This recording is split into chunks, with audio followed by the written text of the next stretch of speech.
Good afternoon, Lisa. Good afternoon, Andrew. Welcome to the end of the 70s. Yes. As we look at Doctor Who and the Horns o' the Nimon, Part 2. Part 2. Which is Saturday, obviously, the 29th of December, 1979. Okay. The last ever episode of Doctor Who broadcast in the 70s, which is good because we did the first ever episode with Spearhead from Space. We did. Episode 1. But you get a lot of Lala Ward for your money today. You do, Not just yes. in the episode. No. But she's on Multicoloured Swap Shop She is. in the morning. Let me just read you the blurb about Multicoloured Swap Shop. Hurry, hurry, hurry. It's your last chance to get a word in on Swap Shop. Write, ring or draw your last word for 1979, and don't worry if you miss it, there'll be plenty more chances in 1980. Make a New Year's resolution and give us a ring on number removed. Please dial carefully. Bring your bucket and spade and join Maggie Philbin and Tony Hart down on the beach in December. Yes. They must have been cold. Yes. Travel through time and meet Doctor Who's friend Romana, who'll be here in the person of Lala Ward. Ring her today before the TARDIS whisks her away on another adventure. And it's not a bad day for Doctor Who companions, because you could also see Peter Purvis on Play Away on BBC You Two. could, in the afternoon. But I remember Lala's appearance on Swap Shop. Not necessarily for the original transmission, but because I think Nick had a copy of it on video. All right. Possibly from Linda's collection. But it was one of those ones that was sort of knocking around Yeah. in our unofficial collection. Anyway, so we start off with the Asteroid. And this whole thing about cricket ball and crickets on the Doctor's mind, and later on the idea of being a cricket ball saves the Doctor and K9. Do you reckon this was like going through the Doctor's mind when he regenerates? Possibly. And this is why he turns into Peter Davison liking cricket. Maybe, yeah. In terms of continuity.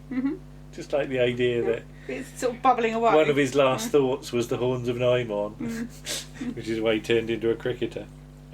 Have to ask, where did the first prize rosette come from? Out of his pocket somewhere. Yeah, but why has he got that? God knows. He's got a load of rubbish in his pockets, hasn't Well, was the Doctor off to judge some sort of like cow competition or something like that? Because it's the sort of thing you'd put on cattle.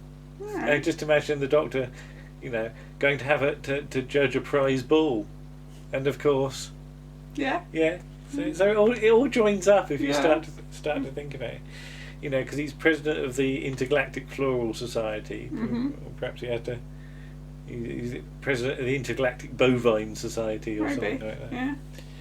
Yeah. Anyway, you get a good look at the silver chair on the spaceship as well. Did you notice how it's a space chair, so it's made out of silver Didn't really take much material. notice, to be honest. And of course, Tom Baker's in the silver chair, He is. isn't he? Yes, he's puddle gum. Paddle what? Gum. Glum. I Is think it it's glum? Glum. Oh, okay. Whichever. Yeah, I don't. Puddle glum. Never watched it. I No, don't know. we haven't got that far. No. Got fed up with We the sort beavers. of gave up on the rubbish beavers, didn't we? Yeah. You better explain what that is. In The Lion, the Witch and the Wardrobe, There were some rubbish there were beavers. some beavers who could just about move, but spend a lot of time falling over and having to be picked up again. But I like that. That's not any better, No, is I it? like that K9's prong comes out and scans the Doctor's head. But there is a novelisation, and I can't remember which one it is, and I'm sure there's a misprint in it which says something like K9 scanned the Doctor with his scissors. Okay. And I remember Scissors. reading it and thinking, well, K9 didn't have a load of scissors that came out of him. It's not like K9's Ludwig, No. like all sorts of things come out on extendable doodahs. But yes, the Nimon voice. It's quite electronical, isn't it? Yes. So is the implication that the Nimon is a little bit cybernetic? I don't know. I don't know. I've never really thought about it before. Because Okay. you've got the whole thing about, I think it's fairly well known now, that the bull masks were originally meant to be Literally masks. masks for a creature's that lived inside the mask that was sort of a wizened head or something like that couldn't bear to look at itself. Yeah. So I do wonder if we're talking sort of like almost proto-Cybermen here. Maybe, yeah. That it's, because the whole point of the Sidemen is that there's some organic bits and bobs still knocking about. But is the Nimon a bit like that?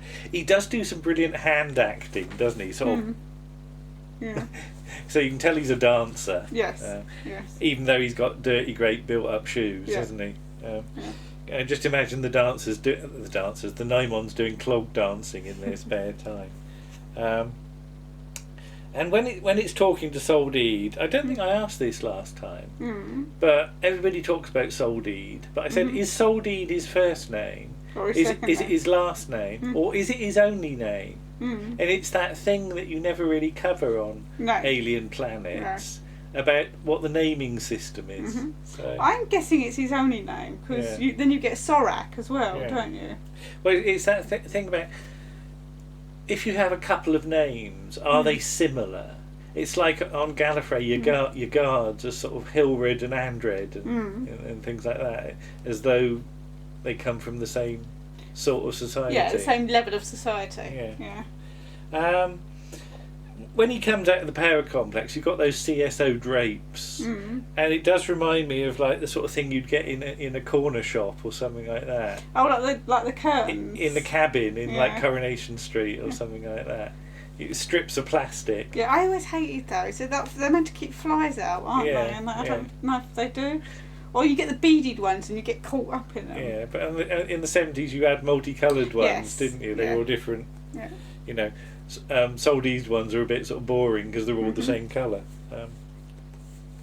Then you've got the stuff about the great journey of life. And that's very Douglas Adams. Yes. Because you almost expect it to be the great journey of life, the universe and everything. So I'm suspecting that's a little bit of Douglas. I don't Influence, know. Yeah. I said, why is Soldeed's face so pale? It's like he's lost a lot of blood. Do you notice that he is quite pale? They've made him up. Yeah. Is the implication that he lives indoors all the time? Yes. He doesn't go out in the sun outside. Yeah. He's a scientist, of course. He so doesn't he's pale. Spoiled. He's pale and interesting. He's pale and wan. Like all scientists are. Yeah. Because it's not so noticeable with other people. No, but his whole makeup is very stylised as well. Because I'm now wondering, because I've always assumed that's Graham Crown's beard. Yeah. And now I'm thinking, is it makeup? Yeah. Have they stuck that on him? It's a very good one if they have, because it didn't flap anywhere. Because you get this whole thing with the Brigadier that his moustache at various times in the wind. Yeah. So maybe it is Graham Crowden's real beard. I don't know. When Romana's having a sort of natter with the Anethans, you can't help noticing the girl in the background who's doing listening acting. Yeah, she's doing. Yeah. Unfortunately, the way the camera's framed, she's right in the centre of shot, and I just put that's a real thankless task. Yeah. She has to roll her eyes like Billy-O, she's a bit mad, frankly. But yeah. I might have chosen a slightly different camera angle, or just got her to move a bit. But, and the production notes talk about Sorak sleeves. We've already done the accordion joke, but I just like the phrase Sorak sleeves. It's another good fanzine. Yeah, name, it should have been a fanzine. Sorak sleeves. Issue 3 of Sorak sleeves is available now. Send an A4 and some postage, and we'll send it to you. You notice the model of the power complex that they look through the window and they can see it. Did you notice the big ball? There's a big copper ball on one side of it, and it almost looks like it's a Sontaran spaceship. Alright, I didn't notice that. Yeah, I always wondered about that. I like the line about the Civil War and only the army survived, and that sounds like a well organised war. Yeah, and one scientist. Yeah, and one scientist. One rubbish scientist. I wonder how he survived though. Did he hide under a table or something? Maybe he made himself indispensable. Yeah. And a good example of a set being too small. Yes. Seth has to admit he's not a hero or a prince, but Tika just gazes off into the distance as apparently deaf as a post. Yeah. Selective deafness. Well, the direction is that thing about out of sight, out of mind, isn't it? If you can't see the person in the shot, they can't hear what you're talking about. And it's very much a convention you don't get these days. No. I think possibly what she's doing is she's thinking about what's going to happen when she marries Seth. No, I think she's just seen a spider up on the wall or something and is fascinated by it. She's dreaming. Is she dreaming girly dreams? Dreaming girly dreams about marriage and princes and stuff. Yeah. Sickening. Now, the TARDIS silly sound effect. Oh, yes. That causes some ruptions, doesn't it? It's often held up to be like an example of the sort of Williams, Adams, Baker period being just not taking Doctor Who seriously. It's not even them, it's Dick Mills. Well, yeah. You know, as the infotext points out, it's a really small explosion. Yeah. You don't need a huge bang. But I've got a perfectly good in-fiction explanation for it. Mm-hmm. Do you want to hear what it is? Well, yeah. The explosion has caused the TARDIS media software to start working. Okay. So, like you've got Windows Media Player, right, you've got Gallifrey Media Player installed on all TARDISes, and it starts playing tracks from the BBC Sound Effects LP. Right. So in other words, the Doctor has got all the BBC sound effects programmed into the TARDIS, and you know, I mean, a lot of people we know have got these things in their collection, so why shouldn't the Doctor? Yeah. And it's just accidentally activated it, and that's the last thing he was listening to. At least that explains why it suddenly cuts off. Yeah, and then it just stops. Yeah. It doesn't die away, it just stops dead, doesn't it? So yeah, that's a good explanation. There you go. I've never heard anybody suggest that, but why shouldn't the Doctor have sound effect LPs in the TARDIS? Yeah. Then I put count the extras, blimey. I know, there's a load. As like everybody on Skonos all gathers in the same room, apparently. All 20 of them. Yeah, there's a load, because that high shot, you've got Anethans and generals all over the place, haven't you? And people with sleeves. Romana gets to be a bit Time Lordy, doesn't she? She's very superior, isn't she? She gets to do her haughty acting yes. again.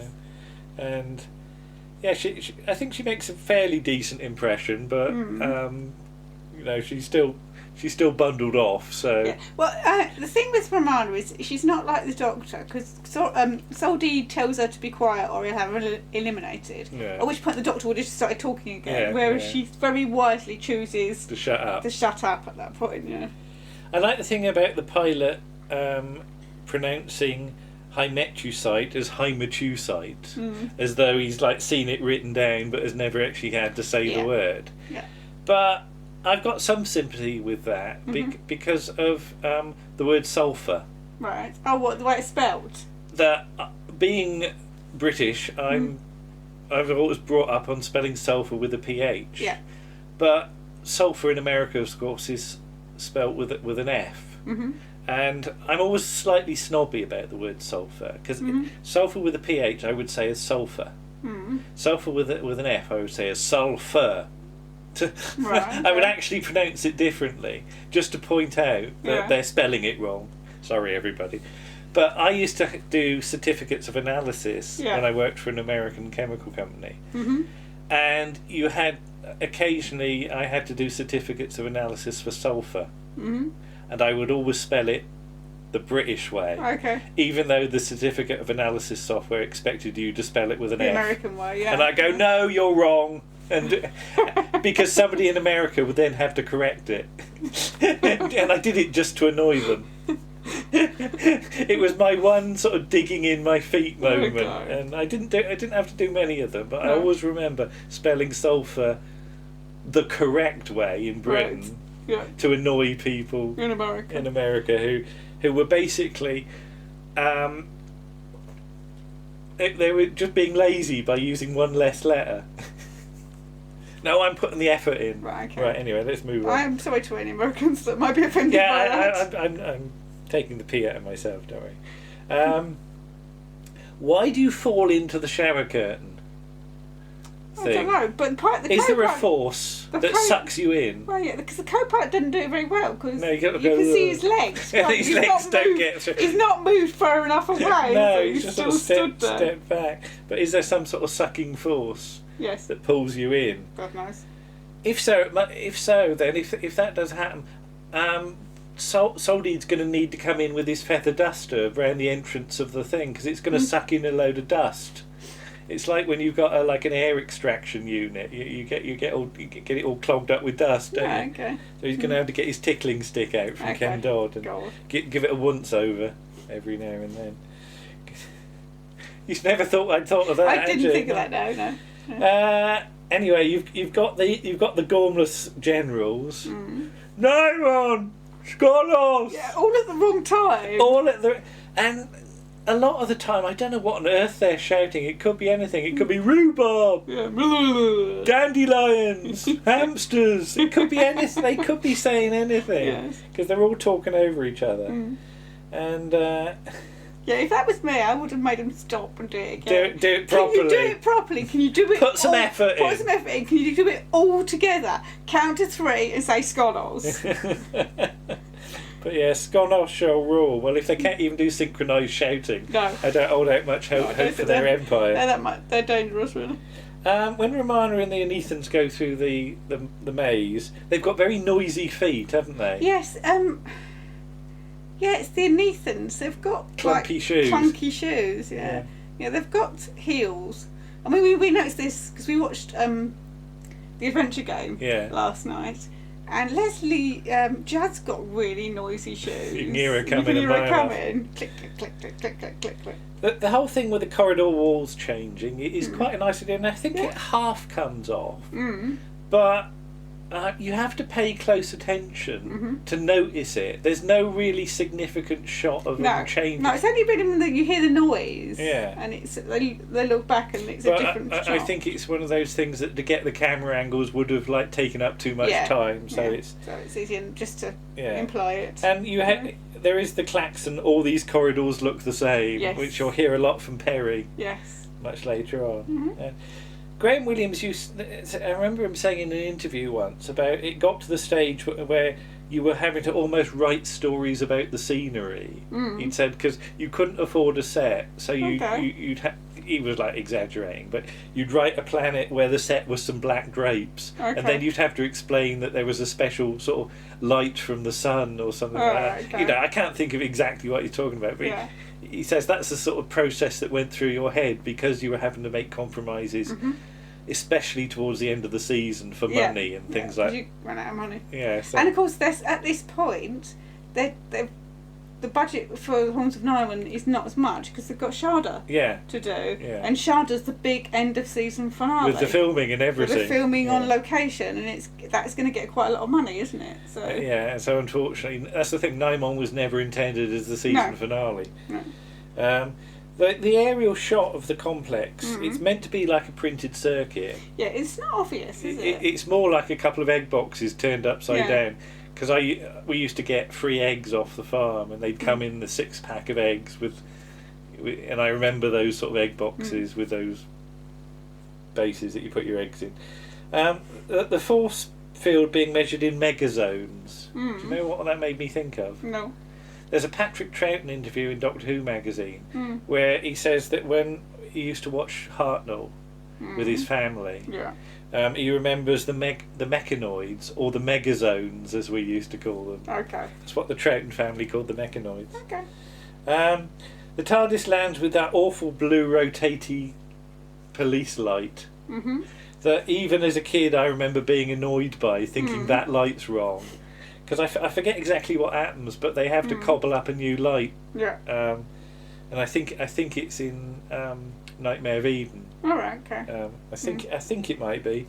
It's definitely there in Sharda in the studio footage as well. But the idea that because the light should flash, it shouldn't rotate. No. And I'm trying to think of a reason why, but unless the Doctor had to disguise the TARDIS as a police car or something like that, and the only thing that worked was the light. The rubbish guards rather are even more rubbish because they're not allowed to speak. No, they just all they can do is gesticulate with their weapons. And surely you should have at least let one guard speak. But again, money. Yeah. You make a guard speak and you spent another 10 quid. Yeah, it costs a bit more, doesn't it? So. But in some ways I feel though this episode is a sort of halfway house between some comedy and some horror. And I could have done with both sort of being dialed up a bit. You've got Graham Crowden doing very good work on the comedy front. Yes. But I wouldn't have minded a bit more, frankly, because the Rubbish Guards, it's one of those things that, is it a parody of Rubbish Guards, or are they just really Rubbish Guards? Just really Rubbish and it's not quite clear. No, wow. But on the other hand, the dead body collapsing effect is really good. It's really well done. And it's that thing that, because you've had the sort of Mary Whitehouse stuff, Kenny McBain is not allowed to do a proper zoom in onto it, which is what you would have done a couple of years ago and been allowed to do. But you can almost hear Graham Williams crossing it out from the camera script. No, we can't have that. And it as an effect, it's one of those ones where it's one take only, Yeah, isn't because it? once it's done, it's done. So well done to everybody for getting the take right. Yeah. So and looking suitably shocked. Yeah. Yeah, because if it and not sniggering and not laughing or going, oh damn, can we do that again? Oh, what, we can't? Oh, blimey, we have to go with that. And of course the Tom Baker, Graham Crowden meeting scene. That is, it's a great scene. You've got two. This is going to sound awful, but you've got two egos clashing, batting up against each other, and Tom has to raise his game, doesn't he? Dropped in. Yeah, he's Graham Crowden's just... I am. Yeah. It's really, really weird playing of it. It is. But it's really good, and you can see Tom Baker thinking, I'm going to have to be a bit better. And of course, this is the clip that was used on the Tom Baker Years tape. And, causing sort of Tom to enjoy himself, I think. Yes. The whole sort of digging a black hole on my doorstep, and he looks up. Yes. As though his doorstep's up there. Up there. Where's his doorstep? Well, that's where a black hole would be, I suppose. Yeah, but he says digging a black hole on my doorstep. He should look down. Digging a black hole on my doorstep. But it's like in Are You Being Served, at management level. Management level. That you always have to look up for that, don't you? And he sort of claimed, this is my invention. And the Doctor's going, no, it clearly isn't. It's not. That's too technical for you. Yeah. The gravitic anomalizer, I just need to pause. Because it's one of those things that people don't notice. That it's an example of a Douglas Adams component. Yes. That actually has got an interesting name. It's not just two words that are jammed together. The gravitic anomalizer in a TARDIS would generate gravity anomalies. So it's presumably either a way of controlling the TARDIS's own massive gravity because of the size of it, or it's a device for manipulating gravity, which is probably how the Doctor pulls like the spaceship in the Satan pit and the Earth. Yeah, so that's the sort of thing you need. You need a device to affect gravity on a massive scale. And as of yet, we have no way of doing it. No. Gravity is a really, really weird force. Because the only way to generate gravity is to have mass. There's no device we have that you can just flick a switch and generate gravity. So gravity sits alone in the sort of electromagnetic forces. It's a bit apart, and it's still a bit odd. Gravity is weird. So the idea that you have because of course you have to have artificial gravity in something like Star Trek: The Next Generation, where you've got massive acceleration, and otherwise everybody would be squashed into their seats. And would it be as well, because isn't there meant to be, I mean, it's not quite so, it's never talked about at this point, but later on there's a black hole in the TARDIS, in the Eye of Harmony. So you'd need some sort of gravity to hold that in place. That's right. That's a good point. So a gravitic anomalizer is actually something you do need to have a TARDIS. So well done for Douglas. It's not just a throwaway word. He sat down and thought about how does this work. People say Douglas Adams and sort of Bidmead, Chris Bidmead, are like two opposite poles, but sometimes their thinking does sort of actually dovetail. And accustomed as I am to public speaking, the thing that bugs me about that bit is he doesn't even get himself hidden by the generals. He's just standing there, and the guards, they have no peripheral vision. Despite everybody else being dressed the same. But, yeah. Having said that, earlier in the episode, when the co-pilot hides from Romana and the Ethans, they've got no peripheral vision either. Because he's hiding in a sort of bay thing, but he's not that much out of the way. People have argued that, the whole Christmassy thing about this being a panto, that think people do hide in full sight, which is, but I'm not convinced that that's anybody's thinking that when they're actually making it. I think it's more of, blimey, that's the set we've got to work with. I think sometimes people try and think too hard about some things. I know I'm guilty of it, but yeah. And the Doctor having sticky stars in his pocket is great for kids. Yes. Because you'd have stars at school. Yes. Did you ever get stars at school? I can't remember. I don't think. Maybe. Yeah. Stars for good works. Yeah. And again, you don't think about it until you sort of know a bit more. But the reason there's this bubbly sound effect in the corridors all the time, is sort of bleep, bleep, bleep, going up and down, is to hide the footsteps of the poor set person who's got to sneak up and take the stars off in the same shot, because it's all done with one camera move. Yeah, there's no cut. No, the information says, the text says that Anthony reads that doesn't really matter because the sets because the thing's rearranging itself. It won't matter if you get a star or you don't get a star. But physically somebody's had to sneak up whilst the camera's pointing away, take us, and I can imagine a couple of takes. I haven't got it off yet, hang on. The camera goes back and there's somebody in sort of jeans and a t-shirt. It's stuck again. It's on my finger. But yeah, they've just overlaid the corridor noise in case he trips arse over tit or something. The bit of this... Good thing Stratford John's in it, really. Yeah, Stratford John's coughing in the background. Yeah, that's a whole different story. The set where the bodies are kept is it's a bit Ark in Space. It is a bit, yes. It's like Ark in Space on a budget. Is that an actual person or is that a dummy? They looked fairly real to me. Yeah. They looked more real than some of the ones in Revenge of the Sidemen. But they're really still. Well, they're doing a good job. Yeah. Well, they've probably been to the pub and they've just passed out. So yeah, you've got. I said about sort of the voices, but then of course Clifford Norgate turns up again in the Leisure Hive doing a voice. Doing voices. And the exploding gun effect is nice for the co-pilot. Again, it's one of those things that looks a bit dated and could have gone a bit wrong. Is that the explosion goes off inches away from his fingers? Yeah.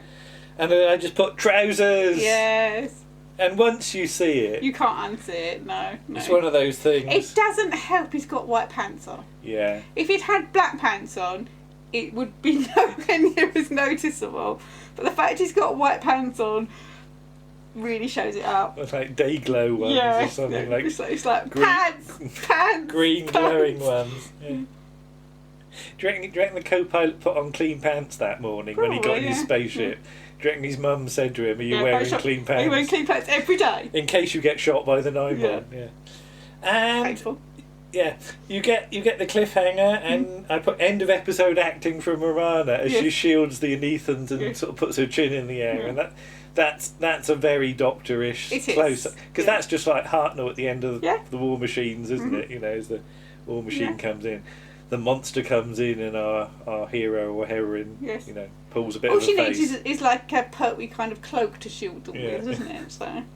And I just put bye 1970s, and that's it.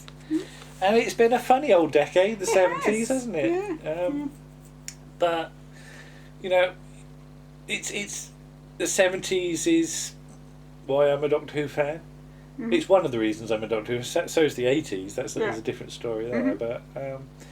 But by the end of 1979, I would have been 11. So as I said, I'd been watching Doctor Who for a good 6 years, I guess. So yeah, it was in my blood by this point. So yeah, there you go. That's it for this video. I'll put my computer down. We just need to say though that we are very close to release our next podcast episode, and I just have to do a day or two's worth of editing. But get excited for that. And when this is released, there might be a few sort of extra sort of around the archives bits on other podcasts available, which we'll talk about on the next. Well, when we do the release video. Yeah. So there you are. And see you again for part 3. Yes. In the 80s. Oh. Bye-bye. Bye.